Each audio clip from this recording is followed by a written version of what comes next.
आइए दोस्तों, प्यार भरा नमस्कार करता हूँ। मेरे दोस्तों, आप सभी लोगों का मैं दिल से स्वागत करता हूँ राबेरिया बॉय ज्ञान यूट्यूब चैनल में। चलिए आज की प्रस्तुति शुरू करते हैं। दोस्तों, मुझे यह तो नहीं पता कि आपकी उम्र 10 साल है या 15 साल है या 20 साल या 22 साल या 25 साल या 30 साल या 35 साल है। इस बात का तो मुझे पता नहीं आपकी उम्र कितनी है, लेकिन मुझे यह पता है आपके दिमाग में यह सवाल कभी ना कभी आए ही होंगे, जैसे मनुष्य का भाग्य कब लिखा जाता है। क्या भाग्य भगवान पहले से ही तय करके रखता है? नसीब कौन लिखता है? क्या कर्म से भाग्य को बदला जा सकता है? इन सभी प्रश्नों का जवाब इस प्रस्तुति में मिलेगा। दोस्तों, हमारा भविष्य पहले से ही लिखा होता है, ऐसा कई लोग मानते हैं, अथवा कई लोग इस बात को पूर्ण रूप से नकार देते हैं। यह प्रश्न हमेशा से ही बहस का विषय बना रहता है। कहा जाता है कि जैसा हम इस जन्म में करते हैं, वैसा परिणाम हमें अगले जन्म में मिलता है। जो भी कुछ हद तक यह बात सही नहीं है।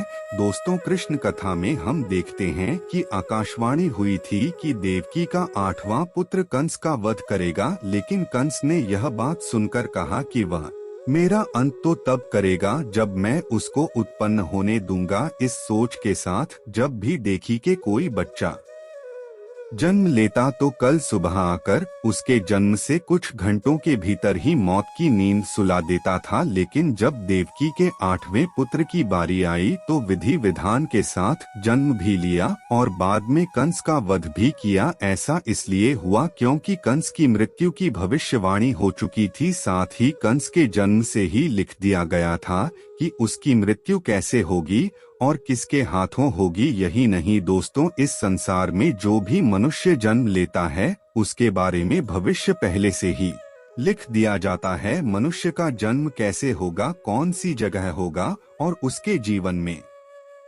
कौन कौन सी परेशानियां आएंगे, विधि का विधान है और इसे चाह कर भी नहीं बदला जा सकता। इसके साथ ही आपको यह बता दें कि कई ऐसे पौराणिक शास्त्र एवं ग्रंथ मौजूद हैं जिनमें कई महापुरुषों के भाग्य पहले से ही लिखे होने के प्रमाण मिलते हैं। जैसे हम रामायण में देखते हैं, पहले से ही तय था कि भगवान श्री राम को 14 सालों का वनवास मिलेगा, अर्थात इसके पीछे का कारण भगवान श्री राम के हाथों रावण का वध होना था। इससे आप ही सोचो कि अगर माता कैकेयी मंथरा के बहकावे में ना आती, ना ही श्री राम को माता सीता के साथ वनवास के लिए जाना पड़ता, तो सोचे रावण का वध श्री राम के हाथों कैसे संभव होगा। यह सब कैसे होना था, यह सब पहले से लिखा जा चुका था, जिससे कि यह सभी के समय से संभव हो पाया। इसी तरह हर एक प्राणी का भाग्य लिखा जा चुका है। हम सब नाटक के छोटे से पात्र हैं जिनका किसी न किसी उद्देश्य के चलते इस संसार में जन्म हुआ है, लेकिन यह बात भी गलत नहीं है।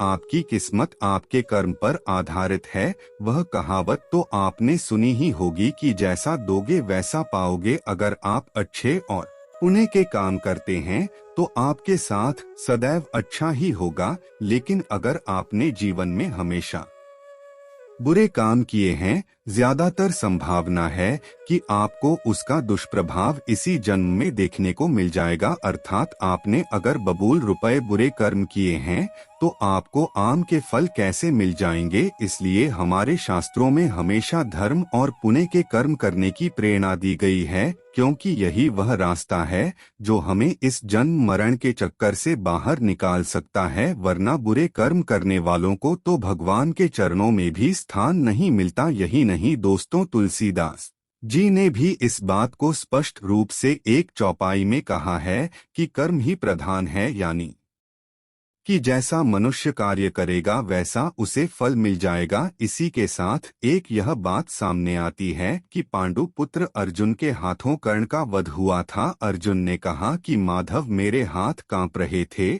और यह क्या आपने मेरे अपने ही श्रेष्ठ का वध मेरे हाथों लिख दिया, यह कैसा भाग्य है। तो इस पर श्री कृष्ण ने कहा, पांडु पुत्र, मैं कौन होता हूँ किसी मनुष्य को प्राण देने वाला, यह तो करनी का फल है।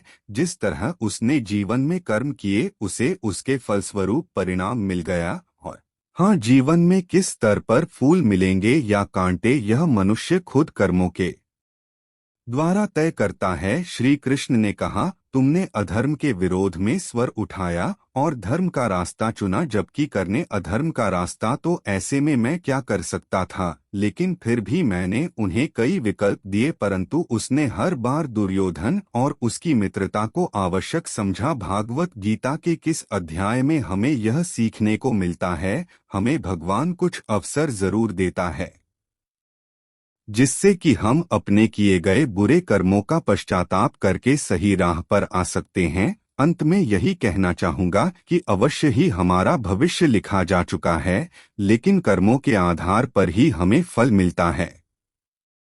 चलिए आज की प्रस्तुति को समाप्त करते हैं और जल्द ही नई प्रस्तुति लेकर आएंगे। तब तक आप लोग इस वीडियो को लाइक करना और हमारे चैनल को सब्सक्राइब कर इसे बेल आइकन को प्रेस कर चैनल के साथ जुड़ जाएं। आपका मैं बहुत आभारी रहूंगा। धन्यवाद।